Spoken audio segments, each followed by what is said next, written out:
Hello बच्चों, क्या हाल चाल है। बच्चों, आज तुम लोग की बोर्ड परीक्षा है, वो भी फिजिक्स का पेपर है। देखिए, फिजिक्स का पेपर हमेशा टफ आता है, इस साल भी आएगा। कोई उम्मीद नहीं है कि सरल आएगा। अब तुम्हें जाके लगभग दो बजे से पेपर है, 1:30 बजे लगभग पहुंच जाना है एग्ज़ाम हॉल में। अभी 11 बजा है, तब तक मैं आपको आधे घंटे में लगभग प्रैक्टिस कराए दे रहा हूँ। फिजिक्स सेकेंड के जितने भी चैप्टर हैं उन सभी चैप्टरों में किस चैप्टर में कितने सूत्र याद रखना है उसकी प्रैक्टिस कराए दे रहा हूँ। पेपर आपको शांति से पढ़ना है, देखना है, जो आ जाए बढ़िया है, जो नहीं आ रहा, आ तो लगभग सब थोड़ा थोड़ा रहा है, जो एकदम क्लियर नहीं आ रहा उसको आप लिखेंगे। लिख, लिखेंगे, समझेंगे, तो जब आप लिखने लगेंगे तो उसमें क्या पूछ रहा है, क्योंकि कुछ क्वेश्चन है उसे स्वयं से बना के ही लिखना है। तो फिर जब आप लिखेंगे तो धीरे धीरे वो भी आ जाएगा। और अगर पेपर कठिन है तो तुम्हारे लिए बस नहीं, सबके लिए। इसलिए अगर आप अपना कॉन्फिडेंस बना के गए कि नहीं हम सब ठीक करके आएंगे, तो ठीक हो भी जाएगा। और अभी से आप कॉन्फिडेंस लो करके जाएंगे, गड़बड़ा जाएगा। इसलिए आप समझिए कि इतने सूत्र दिमाग में रखिए। फिजिक्स सेकंड के मैं जल्दी जल्दी सूत्र बता दे रहा हूँ, इन सूत्रों को दिमाग में रखिए। और जब आए तो इन्हीं सूत्रों से संबंधित जो क्वेश्चन हो उन्हें करके ही आना है, बिल्कुल गलत नहीं करना है। तो चलिए ठीक है। देखिए, 9वें से लेके 14वें चैप्टर तक आपका फिजिक्स सेकंड है। फिजिक्स सेकंड में जो 9वां चैप्टर है उसके 6 पार्ट हैं, तो उसका जो पार्ट फर्स्ट है उसको देखो हम बता रहे हैं। पार्ट फर्स्ट में आपको पढ़ना है परावर्तन। तो पहली बात तो ये कि परावर्तन क्या है। तो जब प्रकाश की कोई किरण किसी अपारदर्शी समतल चिकने तल जैसे दर्पण में पड़ती है तो उसी माध्यम में वापस लौट जाती है और अपने मार्ग से विचलित हो जाती है। इस घटना को देखिए, ऐसे आया ऐसे ही निकल गई, अपने मार्ग इधर था, जाने लगी इधर, अपने मार्ग से विचलित हो जाते। इस घटना को प्रकाश का परावर्तन कहते हैं। परावर्तन कहते हैं इसे आपतन कोण या परावर्तन कोण है। इसके दो नियम होते हैं। पहला भैया आपतित किरण, दूसरा परावर्तित किरण, और आपतन बिंदु पर खींचा गया विलंब तीनों एक ही तल पर होते हैं। दूसरा, परावर्तन कोण और आपतन कोण आपस में बराबर होते हैं। दूसरा भैया देखिए, ये क्लास 10 में बहुत ज़्यादा पूछता है। क्लास 10 में इससे बहुत ज़्यादा पूछता है। क्लास 10 में इसमें बहुत ज़्यादा पूछता है। तो इसमें जो 12 में पूछता है वो सवाल ही पूछता है। तो सवाल के लिए सूत्र याद करो, 1/f बराबर 1/v प्लस 1/u। ये सूत्र आप एक तैयार करके जाना है। इसमें चिन्ह आप दिमाग में रख के जाइए कि जो अगर फोकस दूरी पूछेगा, अगर उत्तल दर्पण है तो उत्तल दर्पण की फोकस दूरी पॉजिटिव रख के आएंगे, अगर अवतल दर्पण है तो इसकी फोकस दूरी निगेटिव रख के आएंगे। दूसरा भैया, जो प्रतिबिंब है दो तरह से हैं। अगर वास्तविक प्रतिबिंब बनते हैं तो दर्पण के सामने बनते हैं। जैसे हम कोई एक दर्पण ले लें, इस दर्पण के सामने ही वास्तविक प्रतिबिंब बनते हैं। जैसे कि ये दर्पण है तो दर्पण के सामने अगर प्रतिबिंब बन जाए, ऐसा भी आप समझिए, तो वास्तविक प्रतिबिंब कहे जाते हैं। और वास्तविक प्रतिबिंब अगर होंगे तो भैया निगेटिव लेना है। अगर आभासी प्रतिबिंब है तो दर्पण के पीछे बनते हैं, दर्पण के पीछे बनेंगे तो पॉजिटिव लेना है। क्योंकि जिधर आपतित किरण होती है उधर माइनस चिन्ह लिया जाता है, रूल ये। तो इधर अगर माइनस है तो इधर प्लस है। आभासी प्रतिबिंब इस दर्पण के पीछे बनते हैं इधर तरफ, इसीलिए प्लस के लिए जाते हैं। बचा आपका वस्तु की दूरी, तो वस्तु की दूरी आपको सदैव माइनस का लेना है। जिधर भी वस्तु है उधर माइनस, उधर ही आपतित किरण होगी तो माइनस का लेना है। ये प्लस माइनस चिन्ह इधर रख के आना। दूसरा भैया आवर्धन। आवर्धन के लिए सूत्र I/O बराबर सूत्र होता V/U। अब जैसे कह दे कि किसी वस्तु को कहाँ रख दिया जाए कि उसका 3 गुना बड़ा आभासी प्रतिबिंब बने, तो किसी वस्तु को, तो आप मानिए वस्तु को मान लीजिए हमने यक्स पे रख दिया, तो उसका 3 गुना बड़ा आभासी, तो आभासी मतलब प्लस होता है, तो प्लस का 3x लिख लीजिए। इससे कोई लेना देना नहीं। ये मैं इसलिए तुम्हें लिखाया हूँ क्योंकि भैया कि जो अनुपात ऊंचाइयों का होता है, वस्तु की ऊंचाई प्रतिबिंब की ऊंचाई, वही अनुपात दूरियों का भी होता है। जैसे उसने कहा कि 3 गुना बड़ा प्रतिबिंब बने, ऊंचाई पे कह रहा है, लेकिन यहाँ पर हम 3 गुना दूर रख रहे हैं। जैसे ये दर्पण है, ये ऊंचाई है, 3 गुना बड़ा प्रतिबिंब कह रहा बने ऐसे। लेकिन ये जो यहाँ से दूरी है, ये वाली दर्पण की दूरी, तो दूरी भी वही होती है, दूरी भी वही होती है। तो जो अनुपात भैया ऊंचाइयों का होता है वही अनुपात दूरी का होता है। तो आप इसीलिए भैया ये इससे ये बात पता चल गई, तो हम सीधे ये ना रख के हम सीधे ये रख रहे हैं कि दूरी हम सीधे x मान लिए, तो 3 गुना बड़ा कह रहा तो हम 3 गुना दूर रख ली। तो 3 आभासी कहे तो प्लस का, वास्तविक कहे तो माइनस। इस साल 2024 में पूछा था, मतलब अब तुम लोग 25 का एग्जाम दे रहे हो, तो मतलब पिछले साल आपका पूछा था क्वेश्चन, तो इससे क्वेश्चन ही पूछ सकता है। दूसरा एक बात और दिमाग में रख लीजिए कि यह बराबर r/2 होता है, यह बराबर r/2 होता है, यह बराबर r/2, फोकस दूरी वक्र त्रिज्या की आधी होती है। और प्रतिबिंब वास्तविक आभासी थोड़ी देख लीजिएगा। फिलहाल सूत्र आपको इतने ही तैयार करना है। इसका देखिए जो पार्ट अगला है, पार्ट सेकेंड, तो पार्ट आपका जो सेकेंड है वो भैया पर अपवर्तन है। अपवर्तन में जो तुम्हें दिमाग में रखना है कि पहले अपवर्तन क्या है, तो जब प्रकाश की कोई किरण किसी अपारदर्शी समतल चिकने तल पर, अपारदर्शी की जगह यहाँ पारदर्शी होना चाहिए, पारदर्शी तल पर पड़ती है तो एक माध्यम से दूसरे माध्यम में निकल जाती और अपने मार्ग से विचलित हो जाती है। इस घटना को प्रकाश का अपवर्तन कहते हैं, अपवर्तन कहते हैं। इसमें भी भैया दो नियम होते हैं। पहला होता है कि आपतित किरण, दूसरा है अपवर्तित किरण, तीसरा आपतन बिंदु पर खींचा गया अभिलंब, तीनों एक ही तल पर होते हैं। दूसरा भैया इसका नियम इम्पॉर्टेंट भी होता है, इसे स्नेल का नियम भी कहते हैं। इसमें आप पढ़ोगे कि जो आपतन कोण है जिसे आई बोलते हैं, इस आपतन कोण की ज्या, ज्या मतलब साइन हो गया, अपवर्तन कोण की ज्या का अनुपात मीन्स ये बटा हो गया, अनुपात एक नियतांक होता है जो उन माध्यमों के अपवर्तनांकों के अनुपात के बराबर होता है। अगर ये n1 है n2 है तो ऐसा कुछ आता है। या भैया इसी को आप ऐसा लिख सकते हो कि जिधर का अपवर्तनांक उधर का कोण, यानी n1 साइन आई बराबर इधर का अपवर्तनांक इधर r है तो n2 साइन r, ये दिमाग में रखिए। आगे देखिए बेटा, आगे भैया हमें क्या करना है, इसके कुछ निष्कर्ष दिमाग में रख लो, क्योंकि ये लगभग लगभग एक नंबर में कहीं ना कहीं पूछ ही लेता है। एक तो आप ये समझिए कि अगर हम पूछे इस माध्यम के अंदर तरंगदैर्घ्य क्या है, तो n1 λ1 बराबर n2 λ2, ये ऐसा होता है। इधर का अपवर्तनांक इधर की तरंगदैर्घ्य, इधर का अपवर्तनांक इधर की तरंग। लेकिन जो तुम्हारे कोर्स में है वो केवल माध्यम के अंदर ही पूछता है। तो जब माध्यम के अंदर यानी λ2 तुमसे पूछे तो भैया जो वायु में है वो λ1 बटे इधर पे एयर है तो इसका मान 1 हो जाएगा, तो बटे आपका n कर देना है। इसका मतलब अगर माध्यम के अंदर पूछे, आप ऐसा रट के जाओ, माध्यम के अंदर पूछ ले, इधर पानी के अंदर पूछ ले, तो जो भैया वायु में है वो बटे में n कर दीजिए, कुल मिला के अपवर्तनांक का भाग कर देना तो इधर निकला है।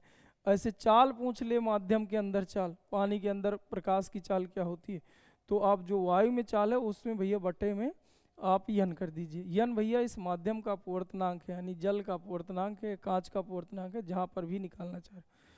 इसके बाद जबकि एक बात दिमाग में रख लेना है कि आवृत्ति कभी चेंज नहीं होती, आवृत्ति कभी कभी चेंज नहीं होती है। यानी आपको कहना है कि न्यू जो पहले की है और जो न्यू बाद की है वो दोनों सेम रहेगी, यानी प्रकाश के अपवर्तन की क्रिया में आवृत्ति में कोई परिवर्तन नहीं होता।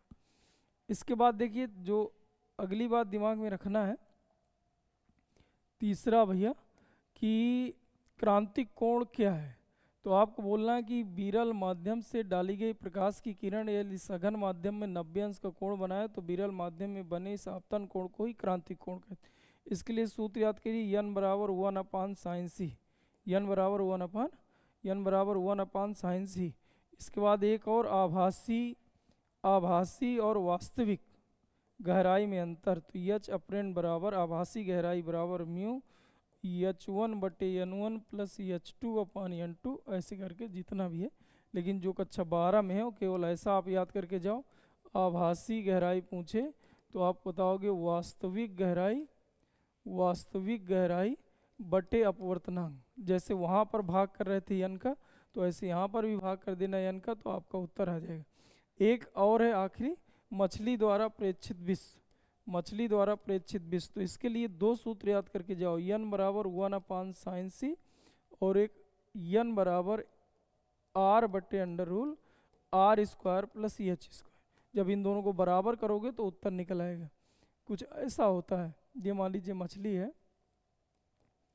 और तो यहाँ पानी वानी भरा है, तो मछली को पानी की सतह का कुछ ही क्षेत्रफल दिखाई देता है, इसे मछली द्वारा प्रेक्षित विश्व कहते हैं। मान लो ये h गहराई पर है, इसकी त्रिज्या r है, तो ये क्रांतिक कोण है तो इधर c हो जाएगा। तो इधर त्रिकोणमिति लगाया जाए तो साइन थीटा बराबर होता है लंब बटे कर्ण, तो लंब कितना हो जाएगा, लंब हो जाएगा r, कर्ण हो जाएगा under rule r square plus h square. और यहाँ पर हम लिख रहे हैं साइन c बराबर लंब बटे कर्ण, और यन बराबर 1/sin c होता है। तो आप इसको आप दोनों को बराबर कर देंगे तो एक उत्तर आपका बन जाएगा। अगर क्वेश्चन पूछता है तो ऐसा भी किया जा सकता है। चलिए ठीक है, तीसरा पार्ट आप देखिए। तीसरा पार्ट है लेंस। तो लेंस में आपको क्या करना है कि आप पहला सूत्र आप याद कर लीजिए। अगर उत्तल अथवा अवतल गोली पृष्ठ का अपवर्तन पूछे तो सूत्र ये होता है। जैसे ऐसा कोई अवतल कोई पृष्ठ है, ये मान लीजिए अवतल कोई पृष्ठ है, एक कोई बिंदु वस्तु है, प्रकाश किरण ऐसे गई, मान लीजिए सी है भैया, अभिलंब है। चित्र आपको कुछ ऐसा बनना है। प्रकाश की किरण जब सघन से विरल में जाती है तो अभिलंब की ओर मुड़ जाती है, तो ऐसे मुड़ जाएगी। ये ऑब्जेक्ट है, ये इमेज है, अल्फा बीटा गामा बना लेना है, ये आई आर दिखा लेना है। इसके बाद अपवर्तन का सूत्र ये होता है, दिमाग में रख लीजिए, n2/v माइनस n1/u बराबर n2 - n1/r। दूसरा सूत्र, अगर ये सवाल के लिए आप इसी सूत्र को ऐसे तैयार करके जाएंगे, ये सवाल के लिए ये आपको मान लीजिए लिखना पड़ जाए तो उसके लिए लेंस मेकर फार्मूला भैया 1/f बराबर NL, यानी लेंस का अपवर्तनांक बटे माध्यम का अपवर्तनांक -1, 1/r1 - 1/r2। सूत्र याद करते जाइए। लेंस का रेखीय आवर्धन, बस वही जो अभी पीछे दर्पण में पढ़े थे। लेंस की क्षमता, तो क्षमता का सूत्र होता है 1/f या 100/f जब सेंटीमीटर में दिया हो। तो अगला है भैया संपर्क में रखे दो लेंसों की संयुक्त फोकस दूरी, तो 1/f बराबर 1/f1 + 1/f2। अगर पावर पूछा होता तो P बराबर P1 + P2। न्यूटन का सूत्र वैसे हट गया है, लेकिन अगर विकल्पी में पूछे तो x डैश बराबर f डैश। भैया इसमें 3 ठो निगमन भी आपको तैयार करके जाना चाहिए, ये और ये 3 ठो निगमन भी तैयार करके जाइए भैया, थोड़ी एक बार देख के ही जाइएगा। आगे देखिए चौथा पार्ट है भैया प्रिज्म। प्रिज्म में आपको क्या पढ़ना है कि प्रिज्म का तो पहले देखिए सवाल तैयार करके जाओ, क्योंकि पिछले 2 सालों से सवाल बहुत पूछा है। तो इधर मान लीजिए एक प्रकाश की किरण हमने डाला, ऐसे करके निकल गई। ये मान लीजिए आई है, ये आर है, ये भैया आई डैश है, निर्गत कोण आई डैश। तो जब भी इसके सवाल आए करें तो पहले यहाँ स्नेल का नियम लगा देना है। तो यहाँ का अपवर्तनांक इधर का कोण, इधर का अपवर्तनांक 1 है, तो 1 sin i बराबर इधर का अपवर्तनांक n है, इधर का कोण तो n sin r। फिर हमेशा एक सूत्र याद करिए कि r + r डैश बराबर, यानी ये कोण और ये कोण हमेशा a के बराबर होता है, ये रख लीजिए। फिर यहाँ स्नेल का नियम फिर से लगा दीजिए। तो इधर का अपवर्तनांक n है, इधर का कोण है भैया r डैश, इधर का अपवर्तनांक 1 है, इधर है i डैश। लास्ट में विचलन के लिए ये सूत्र होता है। तो ये 4 अगर सूत्र आप दिमाग में रखे तो इन्हीं से 4 में से कोई एक चीज़ पूछ रहा होगा तो आप बता ले जाओगे। दूसरा भैया लेंस के लिए अपवर्तन का सूत्र होता है n बराबर sin Δm + a/2 बटे sin a/2। यहाँ sin i बटे sin r होता है, तो ये i की जगह रखा है, r की जगह रखा है। तो जो छोटे छोटे एक नंबर में क्वेश्चन पूछता है वो इधर ही से हल हो जाते। फिर आपको इसमें एक सूत्र और दिमाग में रखना है कि पतले प्रिज्म के लिए विचलन कोण, तो Δm बराबर सूत्र होता है n - 1 × a। पतले के लिए कितना होता है, Δm बराबर n - 1 × a। हमेशा याद रखिए। कोणीय वर्ण विक्षेपण, तो भैया कोणीय वर्ण विक्षेपण के लिए सूत्र है भैया थीटा बराबर Δv - Δr या Nv - Nr × a। ए भैया प्रिज्म कोण होता है। फिर कोणीय वर्ण विक्षेपण या इसी को बोला करते हैं परिक्षेपण क्षमता। तो ये सूत्र हुआ करता है ओमेगा बराबर θ/Δy। परिक्षेपण क्षमता आपको पता होगा क्या है, क्या होता है कि जब प्रकाश की किरण, श्वेत प्रकाश की किरण को प्रिज्म से गुजारते हैं तो वह विभिन्न रंगों की 7 किरणों में टूट जाती है। इस क्रिया को वर्ण विक्षेपण कहते हैं। इस क्रिया को क्या कहते हैं, वर्ण विक्षेपण। वर्ण विक्षेपण में भी कोणीय वर्ण विक्षेपण क्या है, तो किन्हीं 2 रंगों की किरणों के बीच बने कोण को कोणीय वर्ण विक्षेपण कहते हैं।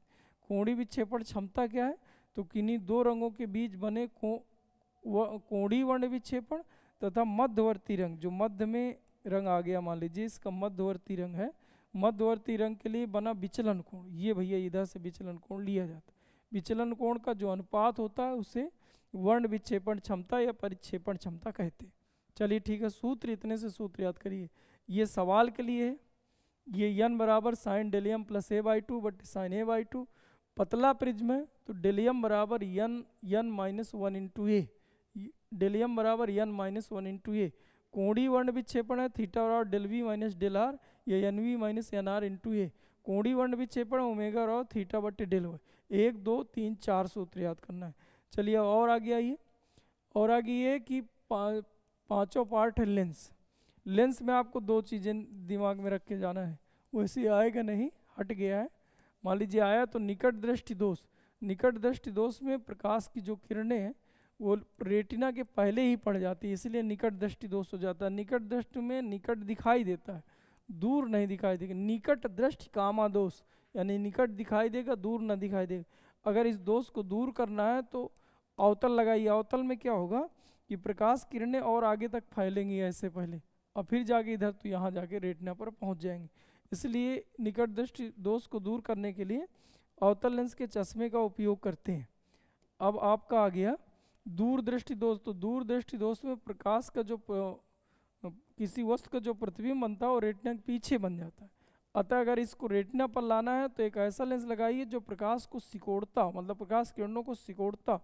इसीलिए हम कौन सा लेंस लगाते हैं? उत्तल लेंस। इसके लिए भैया अगर वस्तु की दूरी ना दिया हो तो निकट तो हमें सब दिखाई दे रहा है, इधर हमें चेक करने की जरूरत नहीं, हमें चेक करना है अनंत पर। तो इसके लिए वस्तु की दूरी हमेशा अनंत ले लेते हैं, इसके लिए वस्तु की दूरी 25 ले लेते हैं। सूत्र आपको यही लगाना अगर सवाल आ जाए।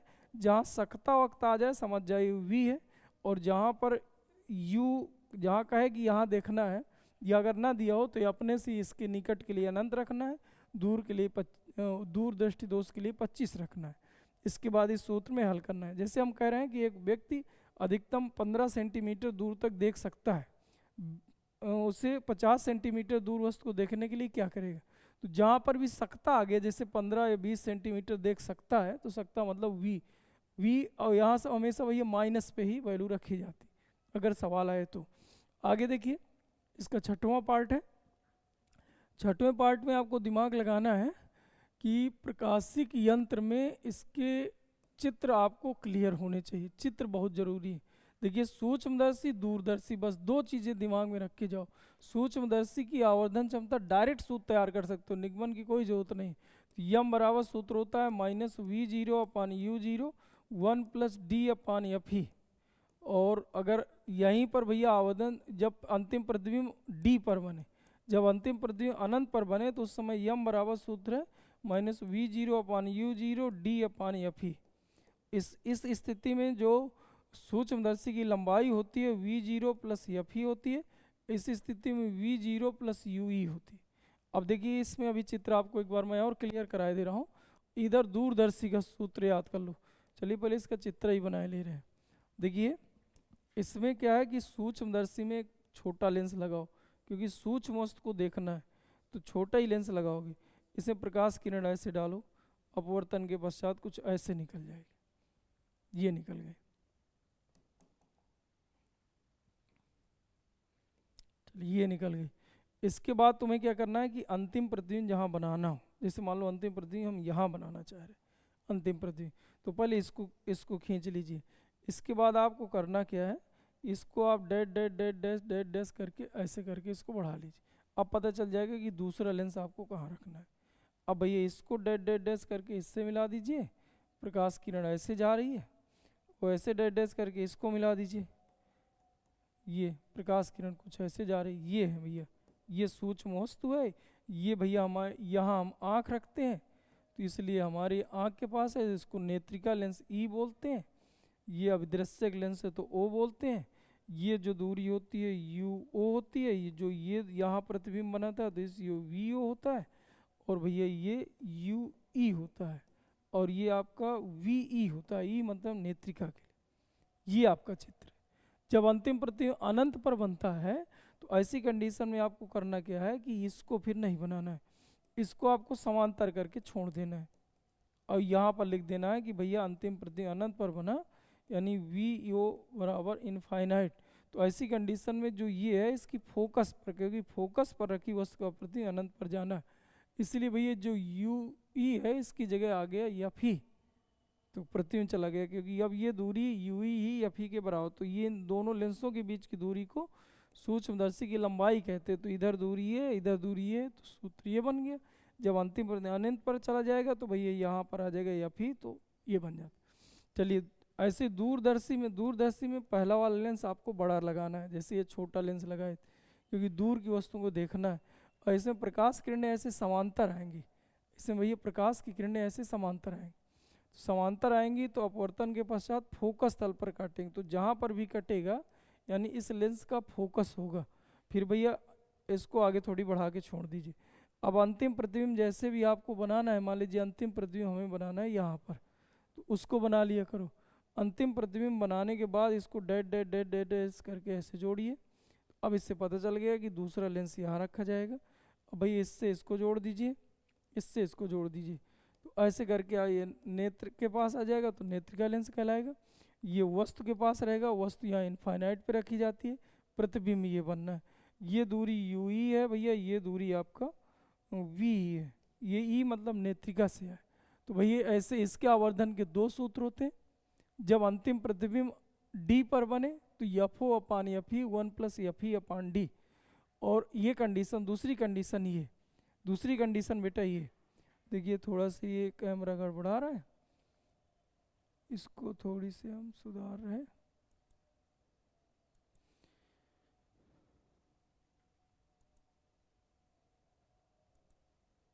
एक मिनट,